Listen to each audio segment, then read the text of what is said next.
কিছু হ্যাংলা লোক আছে, সে খাওয়ার জন্য বসে রয়েছে, সে বারবার এরকম গেটের দিকে তাকাচ্ছে। এই সেই মোটেও না, আমার ঠিক আছে, অপমান, হ্যাঁ ঠিক আছে। অপমান। আরে তোমাকে দেবে রে বাবা, দেবে, তুমি অত চিন্তা করো না। তোমাকেও দেবে, আমি আসলে দেখছি যে ওর খিদে পেয়েছে, আমি তাই আমাদের কোনো ব্যাপার না, আমরা খেলে হয় না খেলেও হয়। আমার খিদে এই পায়। বিরিয়ানি আর এই হ্যাংলা, মানে বিরিয়ানি দেখলেই পুরো একদিন ঝাঁপিয়ে পড়ে। Thank you. Thank you. এই তুমি খাবে না? তোমাকে দেয়নি। এই তুমি খাবে না? হ্যাঁ খাবো তো। চামচ দিয়ে খাও, তুমি চামচ দিয়ে খাবে বিরিয়ানি? দিইনি, আমি শুধু মাটন দিয়েছি, ভাত তো একদম কম দিয়েছি। আমি খেতে পারবো না তো। ভাত আমি একদম কম। প্লিজ প্লিজ এত দিও না, খেতে পারবো না। আমি চিকেন খাবো, ওই মটন একটা তুলে নিও। হ্যাঁ, দুজন একটাই। বিরিয়ানি একটা শিল্প। বিরিয়ানিটা শিল্প। চপ কি? সবটাও একটা শিল্প।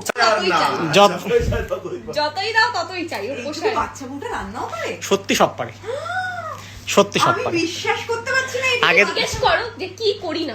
না না, সত্যি অনেক কিছু পারে, অনেক সব কাজ পারে? সব কাজ। ওরে বাবা। ও ও চিকেন বিরিয়ানি খুব ভালো বানাতে পারে। না মাটনও পারে, চিকেন না বিরিয়ানি মাটনও সব পারে। A to Z।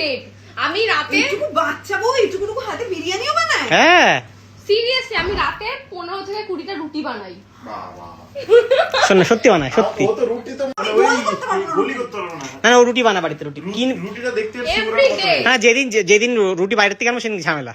এই তুমি কোন মন্দিরে পুজো দিয়ে বউ পেয়েছো? কেদারনাথ, কেদারনাথ ওর শ্বশুর ফেসবুকের মন্দিরে, ফেসবুকের মন্দিরে।